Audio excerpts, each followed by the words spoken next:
मुंगेर पहुंचे केंद्रीय मंत्री राजीव रंजन उर्फ ललन सिंह। सर्किट हाउस में कार्यकर्ताओं से मुलाकात के बाद मीडिया को अपने इंटरव्यू में उन्होंने कहा, इजराइल के साथ कृषि और मत्स्य पालन के क्षेत्र में कई तकनीकी क्षेत्र के कई समझौतों पर हस्ताक्षर हुए तो बिहार अब मत्स्य पालन में सिर्फ आत्मनिर्भर ही नहीं हो रहा है, बल्कि आस पड़ोस के राज्यों को अब मछली का निर्यात भी कर रहा है। अपने 2 दिवसीय दौरे के दौरान मुंगेर पहुंचे केंद्रीय मंत्री राजीव रंजन उर्फ ललन सिंह का भव्य स्वागत हुआ। रात्रि विश्राम के बाद आज सुबह सर्किट हाउस में कार्यकर्ताओं से मुलाकात की तो जिला प्रशासन के द्वारा उन्हें दिया गया गार्ड ऑफ ऑनर। वहीं मौके पर जिले के विधायक और कार्यकर्ता के साथ साथ जिले के वरीय प्रशासनिक पदाधिकारी भी मौजूद थे। मीडिया को उन्होंने अपने इजराइल यात्रा विषय पर विस्तृत रूप से चर्चा की और बताया कि इजराइल में मत्स्य पालन के क्षेत्र में जो कार्य हो रहा है अलग अलग देशों में, उसका एक आयोजन में वे प्रधानमंत्री के निर्देशन पर भारत का प्रतिनिधित्व करने गए थे। इस देश में प्रधानमंत्री के नेतृत्व में मत्स्य पालन के क्षेत्र में जो कार्य हुआ है उससे मत्स्य पालकों के बीच काफ़ी परिवर्तन हुआ। 10 वर्षों से मत्स्य उत्पादन दुगना हुआ है। सबसे ज़्यादा परिवर्तन उन इलाकों में हुआ जहां समुद्री नहीं है। वहीं उसके विस्तृत जानकारी योजनाओं को सेमिनार में बताया गया कि कैसे और क्या योजना बनाया गया है जिससे मत्स्य उत्पादन बढ़ेगा, निर्यात होगा तो मत्स्य पालकों की आय भी बढ़ेगी। वहां मौजूद सभी देशों के प्रतिनिधि और मंत्री ने प्रधानमंत्री नरेंद्र मोदी के नेतृत्व में हो रहे कार्यों का सराहाया। वहीं इजराइल और भारत के भी कई चीज़ों के साथ साथ टेक्नोलॉजी के क्षेत्र में समझौते भी हुए, जिस पर उन्होंने और इजराइल के कृषि मंत्री ने हस्ताक्षर भी किया। टेक्नोलॉजी क्षेत्र में हस्ताक्षर से इजराइल और भारत के बीच काफ़ी सद्भाव बढ़ा है। में जो काम हो रहा है अलग अलग देशों में, उस पर एक आयोजन था। उसमें हम भारत का प्रतिनिधित्व करने के लिए आदरणीय प्रधानमंत्री जी ने हमको मनोनीत किया था।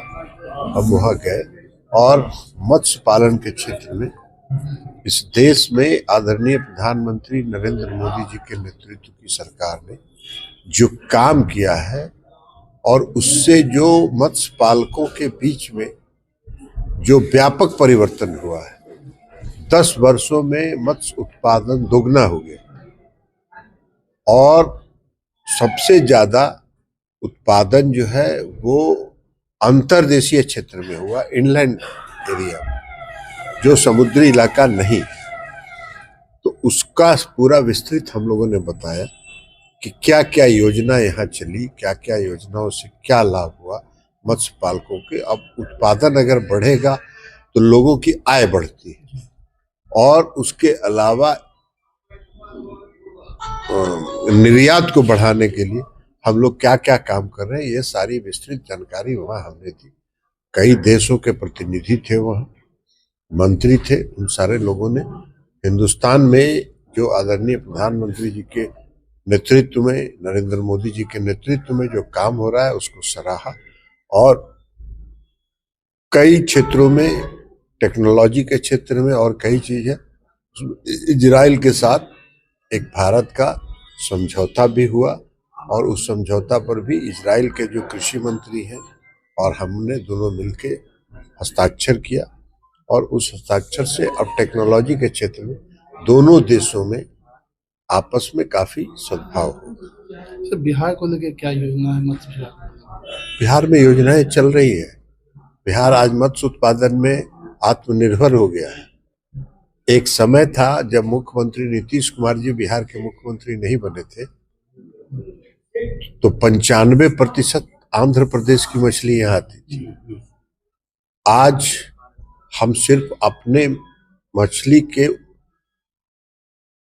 उपयोग से अब में आत्मनिर्भर ही नहीं हुए हैं, बल्कि हम अगर अलग अलग के राज्य में निर्यात भी कर रहे हैं। दूसरे राज्यों में भी बिहार की मछली जा रही है।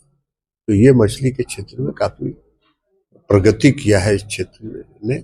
और अभी आपने देखा होगा कि मुख्यमंत्री जी ने 7 निश्चय 3 में मत्स्य पालन और पशुपालन को बढ़ावा देने के लिए भी कई योजनाएं तैयार की है। अलग मंत्रालय उन्होंने बनाया है मत्स्य पालन का, पशुपालन का, अलग अलग मंत्री होंगे उस क्षेत्र में और करेंगे और भारत सरकार पूर्ण सहयोग दे रही है।